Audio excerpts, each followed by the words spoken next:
கர்த்தருடைய நாமம் மகிமைப்படுவதாக. இந்த நாளிலும் கர்த்தருடைய வார்த்தைக்காக சங்கீதம் 91:13 சிங்கத்தின் மேலும் விரியன் பாம்பின் மேலும் நீ நடந்து பால சிங்கத்தையும் வலு சர்ப்பத்தையும் மிதித்து போடுவாய்.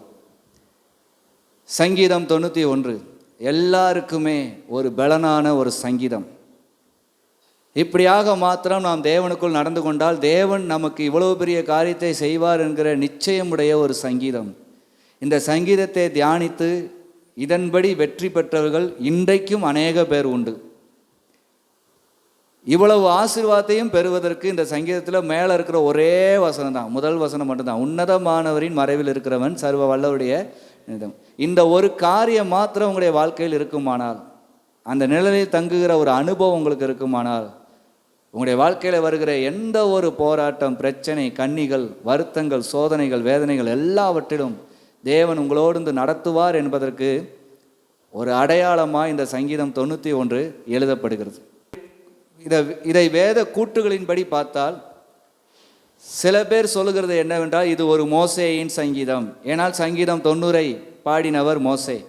இந்த 91 இஸ்ரவேல் ஜனங்களை தேவன் ஆசீர்வதிக்கும்படியாய் தான் நடந்து வந்த ஒவ்வொரு பாதிலும் தேவன் மோசேக்கு கோட்டையாகவும் பலனாகவும் அரணாகவும் நம்பியிருக்கிற கேடகமாகவும் இருந்தார். அதன்படியே இஸ்ரவேலே உனக்கும் இருப்பார் என்கிற ஆசீர்வாதத்தின் ஒரு பாடல் என்று சொல்லுகிறார். சில பேர் சொல்கிறதுனா தாவீதின் சங்கீதம், இது தாவீது தான் பாடியிருக்கிறாரு, தாவீது தான் இவ்வளவாக சொல்லியிருக்கிறார் அப்படிங்கிறபடியும் சொல்லுகிறாங்க. இன்றைக்கு நாம் இந்த இரண்டு விதங்களையும் எடுத்துக்கொண்டு தான் பார்க்க போகிறோம்.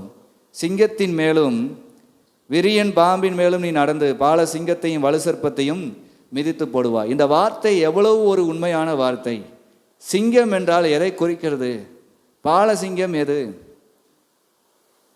அன்றைய காலத்தில் வாழ்ந்த தேவனுடைய பிள்ளைகள் நிச்சயமாகவே வெளிப்படையான சிங்கத்துக்கும் வலு சர்ப்பத்துக்குமே அவங்க விலைக்கு காக்கப்பட்டாங்க, அதை மிதித்து போட்டிருக்காங்க, இருக்குது. ஆனால் இன்றைக்கு அப்படிப்பட்ட ஜீவியங்கள் யாருக்கும் கிடையாது. ஆனால் பிரச்சனைகளாய் வருகிற போராட்டங்கள் சிங்கத்தை போல திடீரென்று இருக்கும். புதிய ஏற்பாட்டிலே பேதுருவை கொண்டு பரிசுத்த ஆவியானவர் நமக்கு இவ்வாறாக உணர்த்துகிறார். வாசிக்கலாம். 1 பேதுரு 5:8 தெளிந்த புத்தி உள்ளவர்களாயிருங்கள், விழித்திருங்கள்.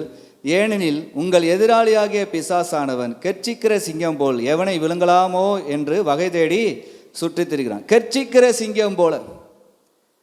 இன்றைக்கு யோசிக்கலாம், அவ்வளவு தூரம் போராடி வரும் நமக்கு பிரச்சனை அப்படி இப்படின்னு. கெர்ச்சிக்கிற சிங்கம்னா நீங்கள் புரிஞ்சுக்கிறதுன்னா அது மூர்க்க வெறி கொண்டு போராடி வரும். உங்களுக்கு வருகிற பிரச்சனையெல்லாம் அப்படி வரும் என்று நீங்கள் நினைக்கிறீங்க.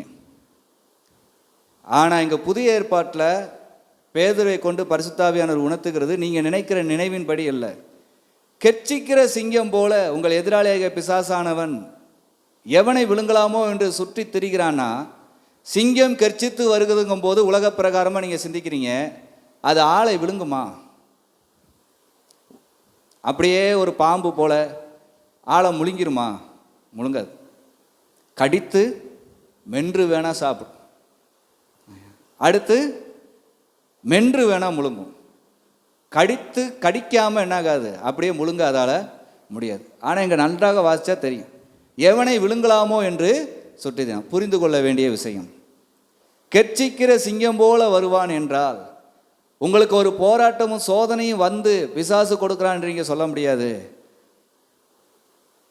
எதிலையாவது ஒரு ஆசையை தூண்டி விட்டும் உங்களுடைய ஆன்மாவை அவித்து போடத்தக்க, உங்களுடைய ஆன்மா தேவனோடு இணையாதபடிக்கு தடுக்க அவன் உங்கள் சரீரத்திலே ஆவியிலே செயல்பட்டுருவான்.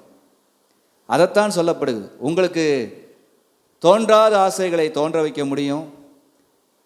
தேவனுடைய பிள்ளை இப்படித்தான் வாழணும்னு நீங்கள் வாழ்கிற வாழ்க்கையில் ஏன் நீ இப்படியும் வாழலாமேங்கிற ஒரு எண்ணத்தை கொண்டு வர முடியும். அழகாய் உள்ளே பாய்ந்து விடுவான். ஆகவே தான் இங்கே சொல்லப்படுது, அவனுக்குள்ளாக விழுங்குறான். இந்த உலகத்தின் மாயைக்குள்ளாக உங்களை விழுங்க பண்ணி மூழ்க பண்ணி உங்கள் வாழ்க்கையின் எல்லாவித சந்தோஷத்தையும் தொலைத்து விடுகிற வேலை அவன் செய்கிறான். ஆகவே தான் இங்கே சொல்லப்படுது, தெளிந்த புத்தி உள்ளவர்களாயிருங்கள், விழித்திருங்கள். தெளிந்த புத்தி என்பது வேதத்தின் அத்தியாயத்தை பார்த்து அதை கற்றுக் கொடுக்கிறவர்கள் சொன்ன விதத்தில் தெளிந்த புத்தியாக இருங்க. இரண்டாவது விழித்திருங்கள், ஜெபம். விழித்திருப்பதுனா தூங்காமல் இருப்பதில்லை, எப்பொழுதும் ஜெபத்தில் இருங்க. ஜெபத்தை விட்டு விடாதீர்கள். ஏன்? எதிராளியானவன் உங்கள் ஜெப நேரத்தை மட்டும் விட்டுட்டு நீ இதை பண்ணிப்பாரு அதை பண்ணிப்பாரேன்னு அந்த நேரத்தை விழுங்க உங்களிடத்தில் வருவான். கெட்சிக்கிற சிங்கம் போலனா பயங்கரமாக வந்து நிற்பான். இல்லை, உங்கள் வாழ்க்கையின் எல்லாவித சந்தோஷத்தையும் பறித்து கொண்ட பிறகு எவ்வளவு பயங்கரமாக இருந்தாலும் உங்களால் என்ன செய்ய முடியும்? அதுதான் அவனுடைய தந்திரம்.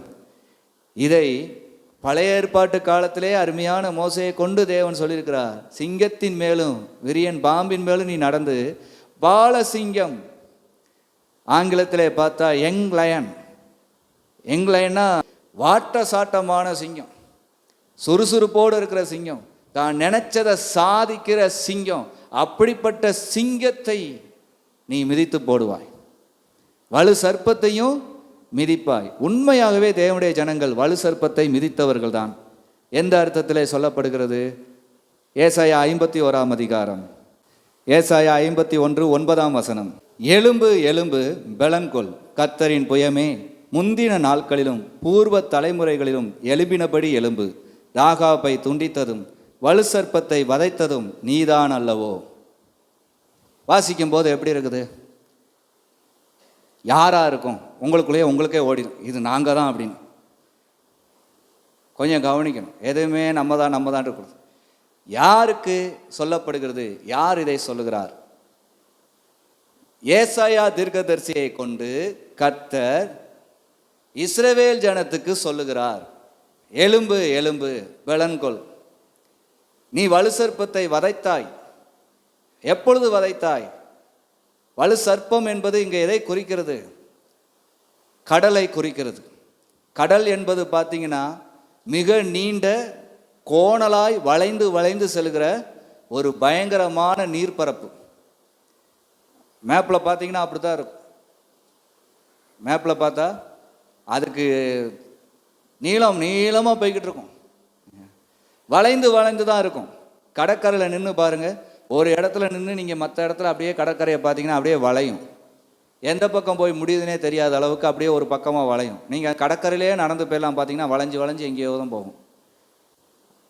அதைத்தான் ஆண்டவர் சொல்கிறார், வலு சர்ப்பத்தை வதைத்தது நீதான் அல்லவோ. எப்போ நடந்துச்சு? மோசையை கொண்டு தேவன் இஸ்ரவேல் ஜனங்களை வழிநடத்தி வரும்போது அவ்வளவு தூரம் நிற்கிற அந்த கடல் என்னானது?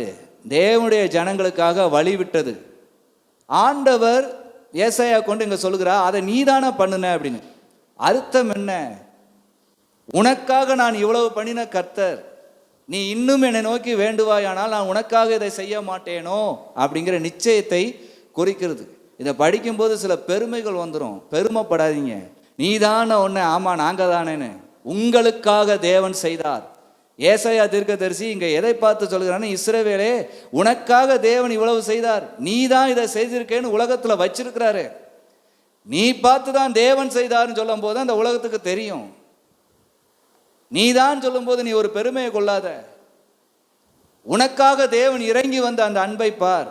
ஒரு அடிமைத்தனத்திலிருந்து உன்னை மீட்டு நடத்து வரும்போது உனக்காக செங்கடலையும் பிளந்த கர்த்தர் இன்று உன்னை கைவிடுவாரா? விடமாட்டார். ஆனால் ஏன் உங்களுடைய வாழ்க்கையில் பிரச்சனை, தோல்வி எல்லாம் எதற்கு வந்து நிற்கிது?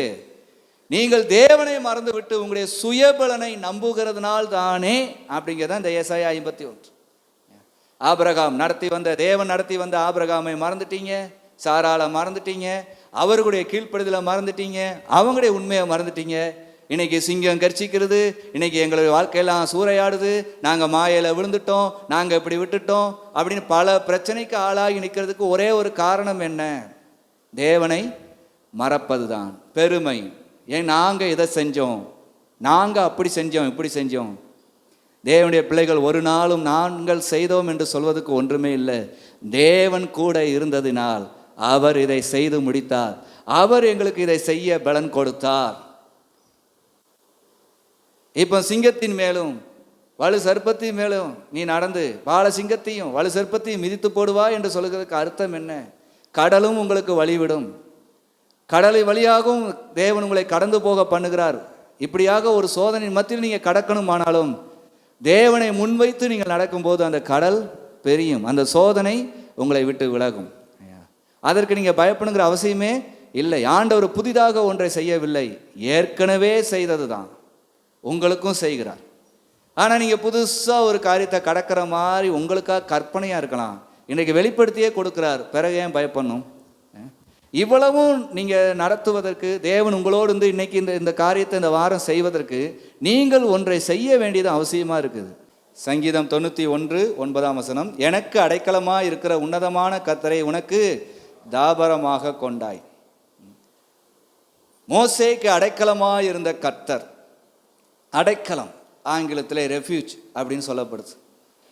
ஒரு பாதுகாப்பின் அரணாய் அவருடைய கரங்களுக்குள் மறைத்து நடத்தினார் தேவன் மோசேயை. அவர் ஜனங்களுக்கு சொல்கிறாராம், எனக்கு அடைக்கலமான கர்த்தரை உனக்கு தாபரமாக கொண்டாய். ஹேபிடேஷன், குடியிருப்பு. எனக்கு அடைக்கலமாக இருந்தவரை உனக்கு குடியிருப்பாய் கொண்டிருக்கிறாய். குடியிருப்புன்றா என்னது? எல்லா வாழ்க்கைக்கான வசதியும் செய்யப்பட்ட ஒரு வீடு, ஒரு கூடாரம், ஒருவர் வாழுகிற இடம். எனக்கு அடைக்கலமான கர்த்தரை உனக்கு நீ தாபரமாக கொண்டாய். அவர் உன்னுடைய குடியிருப்பாய் மாறிவிட்டார். அவருக்குள் நீ குடியிருக்கிற. ஆகவே சிங்கம் சேதப்படுத்துமா? வலு சர்ப்பமாகிய சோதனை, வேதனை, வஞ்சகம் உங்களை சேதப்படுத்துமா? சேதப்படுத்தாது. அப்போ இதில் முக்கியமானது என்ன? தேவனுடைய கூடாரத்துக்குள்ளே நீங்கள் இருக்கிறீங்களா? உங்களுடைய சரீரமாகிய கூடாரத்துக்குள்ளே தேவன் இருக்க இடம் இருக்குதா? இந்த இரண்டையும் நீங்கள் தான் பார்த்துக்கணும். எனக்கு அடைக்கலமான கர்த்தரை உனக்கு தாபரமாக கொண்டாயின உடனே ஆமான்னு சொல்லிடாதீங்க. அவர் இருக்கிற வீட்டுக்குள்ளே என்ன இருக்கணும்? அவரை வாங்கன்னு சொல்லுகிற அந்த வீடு எப்படி ஒரு ஆயத்தத்தில் இருக்கணும்? ரெண்டுமே அது உங்ககிட்ட தான் இருக்குது. அவர் உங்களுக்குன்னு ஒரு வீட்டை ஆயத்தப்படுத்தினா அதில் உங்களுக்கு தேவையான எல்லாவற்றையும் வைத்திருப்பார். அதே நேரத்தில் தேவையில்லாத நீ தொடக்கூடாதுன்னு வைத்திருப்பார். கட்டளைக்கு கீழ்ப்படியணும். உங்கள் இருதயத்தில் நீங்கள் அவருக்கு வருவதுக்கு இடம் கொடுத்தாலும் தேவையில்லாத நீங்கள் அகற்றியே ஆகணும், அறிவித்து ஆகணும் அவர்கிட்ட. இரண்டுமே இல்லாமல் எனக்கு அடைக்கலமான கர்த்தரை உனக்கு தாபரமாக கொண்டாய் எனக்கு சொல்லியிருக்கிறீரே சரி, நான் உனக்குள்ளே வரணுமான இந்த காரியங்களும் இருக்கக்கூடாதுன்னு நான் சொல்லியிருக்கேன்ல, சொல்லுவார்ல. இன்னைக்கு எனக்கு அடைக்கலமான கர்த்தரை உனக்கு தாபரமாக கொண்டாய், ஆகவே சிங்கத்தின் மேலும் வலு சர்ப்பத்தின் மேலும் நீ மிதித்து நடப்பாய் அப்படின்னு சொன்னால் சந்தோஷமாக இருக்குது. சரி, தாபரமாக கொண்டுட்டீங்க. இந்த தாபரமாக கொண்ட இருதயத்தில் இனி என்ன இருக்கணும்? ஒரு பிரச்சனை உங்களை நோக்கி வரும்போது, ஒரு போராட்டம் வரும்போது, முதலாவது அது நீங்கள் காரணமாக நினைக்கணும். அது உண்மை வேணும். இதை மறுபடியும் சொல்லி கொடுக்குறோம். ஆனால் இதை பற்றியே அக்கறை இல்லாமல் எனக்கு ஒரு போராட்டம் வந்துச்சு, பிரச்சனை வந்துச்சுன்னு சொல்லுங்க, நீங்கள் ஒரு காரணமாக ஆண்டவர்கிட்ட அறிக்கை எடுங்க. அடுத்து அதை ஆண்டவர் பார்த்து முறியடிச்சிடுவார். முதல் காரியம். இப்போ ஒரு போராட்டம் சூழ்நிலையே இருக்குது. போராட்டம் வரும்போது எப்படி இருப்பீங்க நீங்கள்? அவ்வளோ பெரிய போராட்டத்திலையும் உனக்கு இஷ்டமானதானே நீ தேடுற, உன் கஷ்டம் நீங்கணும்னா நீ தேடுற. தன் மகள் பிசாசு பிடித்தவளாய் கொடிய வேதனையில் இருக்கிற, வியாதியில் உள்ளவளாக இருக்கிறா தன்னுடைய மகள். அப்படிப்பட்ட மகளுக்கு எந்த ஒரு காரியமும் பார்த்து வைத்தியம் பார்த்து தீராத பட்சத்தில் இயேசு கிறிஸ்துவத்தில் போகணும்னு வருகிறா ஒரு கானானிய பெண். இயேசு ஒரு வீட்டிலே ஜெபம் பண்ணி விட்டு அந்த வீட்டிலே அமர்ந்திருக்கிறார். அந்த வீட்டுக்குள்ளே வந்து இயேசுனத்தில் பேசுகிற அளவுக்கு வந்துட்டா, ஏசப்பா என் பிள்ளைக்கு சுகந்தாங்கன்னு. ஆண்டவர் சொல்லுகிறா, நீ கானானிய ஸ்திரீ, பிள்ளைகளின் அப்பத்தை எடுத்து நாய்களுக்கு கொடுக்கக்கூடாதே. ஏன் கானானிய ஸ்திரீன்னு சொல்லுகிறார்? நோவா காலத்தில் காம் சபிக்கப்பட்டவன், சேம் ஆசீர்வதிக்கப்பட்டவனாய் மாறினான். நீ எவ்வளவு செல்வ செழிப்பாக இருந்தாலும் உன் மூதாதையராகிய தகப்பன் பாவம் செய்து விட்டான். நிர்வாணத்தை பார்த்து சந்தோஷப்பட்டதினால் தகப்பன் சபித்த அந்த சாபத்துக்குரிய பிள்ளைகள் நீங்க. பிள்ளைகளின் அப்பத்தை எடுத்து நாய்களுக்கு கொடுக்கக்கூடாதே என்று அவர் சொல்கிறார். அவள் எப்படியாக வாங்கினாள்? எனக்கு வந்தேன், என் பிரச்சனையை தீர்க்கணும் ஆண்டட்ட வந்தேன், அவர் என்னென்ன இப்படி பேசிட்டாரு, அதெல்லாம் இல்லை, பிரச்சனை தீரணும். அது ஒன்று தான் அவருடைய வாஞ்சை. இயேசுவால தான் தீரும். 100% அந்த பெண் அறிந்திருந்தாள். இயேசு சொல்வது பொய்யல்ல, உண்மை, நிஜம். அறிந்திருந்தாள், அறிக்கையிட்டாள், ஆம் ஆண்டவரே நான் நாய்தான், ஆனாலும் மேஜிலிருந்து விழுகிற அந்த துணிக்கைகளை நாய்கள் தின்னுமே. நான் ஆண்டவருக்கு தெரியும், உண்மையாய் விடுதலையை தேடி வருகிறவங்களை ஆண்டவர் என்ன சொன்னாலும் அவர்களுக்கு ஆண்டவர் விடுவிக்கிறவர் தான், விடுவிப்பாருங்கிற நம்பிக்கை இருக்கும். அவள் தன்னை ஒத்துக்கொண்டு கேட்டாள். ஆண்டவர் என்ன பண்ணார்? உன் மகள் வியாதி நீங்கி சுகமாக இருக்கா, நீ போன்ட்டார். உன் விசுவாசம் பெரியது என்றார். இஸ்ரவேலுக்குள்ளேயும் விசுவாசத்தை ஆண்டவர் பார்க்க முடியல. ஆனால் ஒரு கானானிய பெண்ணுடைய விசுவாசம் பெரியது என்று இயேசு கிறிஸ்து சாட்சி கொடுத்தார். இன்றைக்கு உங்களுடைய விசுவாசம் எதில் இருக்குது? பிரச்சனைன்னு ஒன்று வந்துட்டா அதுலேயும் நீங்கள் நினச்சதை தாங்க சாதிக்க நினைக்கிறீங்க. இல்லை, நீங்கள் நினச்சதை அதுலேயும் தவிடுபடி ஆகணும். அப்படின்னா தான் கர்த்தர் அந்த பிரச்சனையை தவிடுபடி ஆக்குவார். நீங்கள் நினச்சதெல்லாம் நடக்கக்கூடாது. தேவன் என்ன சித்தம் வச்சிருக்கிறாரோ அதுதான் நடக்கணும். பிரச்சனைக்கே காரணம் நீங்கள் நினச்சதெல்லாம் நடத்துனது தான். இப்போ இந்த பிரச்சனை தீர்வதுக்காகவும் தேவன் என்ன சித்தம் வச்சிருக்கான்னு பார்க்கறத விட்டுட்டு நீங்கள் மறுபடியும் நீங்கள் நினச்சதை சாதிப்பீங்கன்னா என்ன இருக்கும்? அருமையான அந்த சங்கீதத்தில் சொல்லப்படுது, தேவனை நம்பி இருக்கிறியா? தேவனுடைய மறைவில் இருக்கிறியா? அவருடைய நிழலில் இருக்கிறியா? உனக்கு எதுவுமே வராதுன்னு சொல்லலை. பகலில் அம்பு பறக்கும், இருளில் கொள்ளை நோய் நடமாடும், இரவுல என்னமோ வரும், மத்தியானத்தில் சங்காரம் உனக்கு வரும், எல்லாமே வரும், வேடனுடைய கண்ணி வரும், எல்லாமே நடக்கும். ஆனால் இவைகள் எல்லாவற்றிலிருந்து உன்னை தப்பித்துக் கொள்ள நீ என்னுடைய குடியிருப்புக்குள் இருக்கிறாய். எனக்கு அடைக்கலமான கர்த்தரை உனக்கு தாபரமாக கண்டாய். நீ ஒரு குடியிருப்புக்குள்ள இருக்கும்போது சுற்றி புயல் அடிச்சும் வெள்ளம் வந்தோம் பயங்கரமான இடி விழுந்தோம் என்ன நடக்க போகுது? தேவன் கொடுத்த குடியிருப்புக்குள்ள நீங்க இருக்கும்போது சுற்றியும் இப்படி இருக்குதேன்னு பயப்படுறதுக்கு என்ன வந்துச்சு? ஒரு சின்ன நடுக்க இருக்கலாம், ஆனா காக்கிற தேவன் காக்கிறாருங்கிற பலன்தான் வரும். பயங்கரமா இடி இடித்தது, கர்த்தர் எங்களை குடியிருப்புக்குள் வைத்திருக்கிறார், காக்கப்பட்டோம் என்கிற நிச்சயம். இன்னைக்கு எத்தனை தேவ பிள்ளைங்க அதை பேசுறீங்க? பயங்கரமாக இடி இடித்தை தான் பெருசாக பேசுகிறீங்களே தவிர, இடி வந்துருங்கிறத பேசுகிறீங்களே தவிர, இடி விழுந்ததுங்கிறத பேசுகிறீங்களே தவிர, பேசுகிற அளவுக்கு இன்றைக்கி ஜீவன் சுகம் பலத்தோடு இருக்கீங்கிறத மறந்துடுதீங்கல்ல. ஆகவே தான் சொல்லுகிறா, உங்களுக்கு பிரச்சனை வரும்போது சோதனை வரும்போது நீங்கள் எப்படி இருக்கணுமாம்? சங்கீதம் 91:2 சொல்லுகிறீங்களா? பிரச்சனை நேரங்களில் ஆண்டவர்கிட்ட ஜெபிக்கிறீங்க, சபையில் தெரியப்படுத்துறீங்க. அப்போ எந்த நம்பிக்கையில் தெரியப்படுத்துறீங்க? உங்களுக்கு ஒரு வியாதி, ஆஸ்பத்திரிக்கு போனால் தீராதுங்கிற நம்பிக்கையிலே போகிறீங்களா? ஆஸ்பத்திரிக்கு போகணுங்கிற முடிவு எதுக்கு எடுக்கிறீங்க? உங்களுக்கு சரியாயிருங்கிற அந்த நம்பிக்கை. அதே மாதிரி தான் தேவ சமூகம் வந்துடணும்னு நினைக்கிறீங்க, அதோடைய முடிவு எதுவாக இருக்கணும்? தேவ சமூகம் வருவது எதற்கு? நீங்கள் முதலாவது சரியாகணும், இரண்டாவது உங்களுக்கு இருக்கிற சூழ்நிலைகள்லாம் சரியாகும். ஏன், எந்த அர்த்தத்தில் இதை சொல்லுகிறேன்? ஒரு போராட்டத்தின் மத்தியில், ஒரு பிரச்சனையின் மத்தியில் நீங்கள் சபைக்கு வரீங்க, ஆண்டோட்ட போவோம் நமக்கு தீர்ந்துரும்னு நீங்கள் வரும்போது உங்களுக்கு தேவன் யார் என்பது மறந்து அந்த பிரச்சனை தான் பெருசாக தெரியும். ஆகவே தான் இந்த சங்கீதத்தில் 2 சொல்லப்படுது, நான் கர்த்தரை நோக்கி நீர் என் அடைக்கலம், நீர் என் கோட்டை, நீர் என் தேவன், நான் நம்பி இருக்கிறவர் என்று சொல்வேன். தேவ சமூகம் வந்துட்டேன், அத்தனை போராட்டத்தில் தேவ சமூகம் வந்துட்டேன், அவர் என்னுடைய அடைக்கலம். அவர் சமூகத்துக்கு வந்தால் எனக்கு அடைக்கலம் தான் உண்டு. எந்த பிரச்சனையிலிருந்து தேவன் என்னை விடுவிக்கும்படியான ஒரு அடைக்கலத்தை எனக்கு தருவார். அவர் என்னுடைய அடைக்கலம். அதுக்கடுத்து சுற்றிலும் கோட்டையாக இருப்பார். யாரும் அடுத்து எந்த ஒரு வியாதியின் தொந்தரவோ பிரச்சனைகளோ உள்ளே நுழையாதபடிக்கு தேவன் காக்கிற கோட்டையாக இருப்பார். அடுக்கடுத்து அவர் உங்களுடைய தேவன், என் தேவன், என் நினைவாக இருக்கிற தேவன். அவர் என் நினைவாக இருக்கிறதுனால தானே அவருடைய சமூகம் வந்திருக்கேன்னு உங்களால் சொல்ல முடியும். அடுத்து என்னது? நம்பிக்கைக்கு உரியவர். நீங்கள் நம்புகிற நம்பிக்கைக்கு 100% உண்மையானவர் இயேசு கிறிஸ்து. உங்கள் நம்பிக்கை அவர் மேலே 100% வைக்கிறீங்களா? நீங்கள் பாருங்கள், பிரச்சனைன்னு வரும்போது, தோல்வின்னு வரும்போது, துன்பம்னு வரும்போது நம்பிக்கை அவர் மேலே வைக்கிறத விட்டுட்டு என்னென்னமோ நினச்சி இறுதியில் தான் நம்பிக்கை வைக்கிறீங்க. ஒரு வியாதி நீங்கணுமான, ஆஸ்பத்திரி போனால் சரியாயிரும்னு இருக்கிற நம்பிக்கை, ஒரு பிரச்சனை தீரணுமானா தேவ சமூகம் போகணும்னு ஏன் வர மாட்டேங்குன்னா, அந்த பிரச்சனைக்கு நீங்களே ஒரு காரணமாக இருந்தாலும் தேவன் உணர்த்துவார் என்பது தான். அதைத்தான் இங்கே சொல்கிறேன், எனக்கு அடைக்கலமான கர்த்தரை உனக்கு தாபரமாக வைத்துட்ட. மோசையை தான் தேவன் இவ்வளவு பாதுகாத்தார், தாவீதைத்தான் தேவன் இவ்வளவு பாதுகாத்தார்னு நீ நினைக்க வேண்டாம். எங்களுக்கு அடைக்கலமாய் அவர் இருந்தார், உங்களுக்கு அவர் கூடாரமாக இருக்கிறார், குடியிருப்பாக இருக்கிறார். அவருக்குள்ளே வந்து தங்குறீங்க, அவருடைய நிழலில் வந்து தங்கியிருக்கிறீங்க. உங்களை ஆண்டவர் விடுவாரா? விடவே மாட்டார்.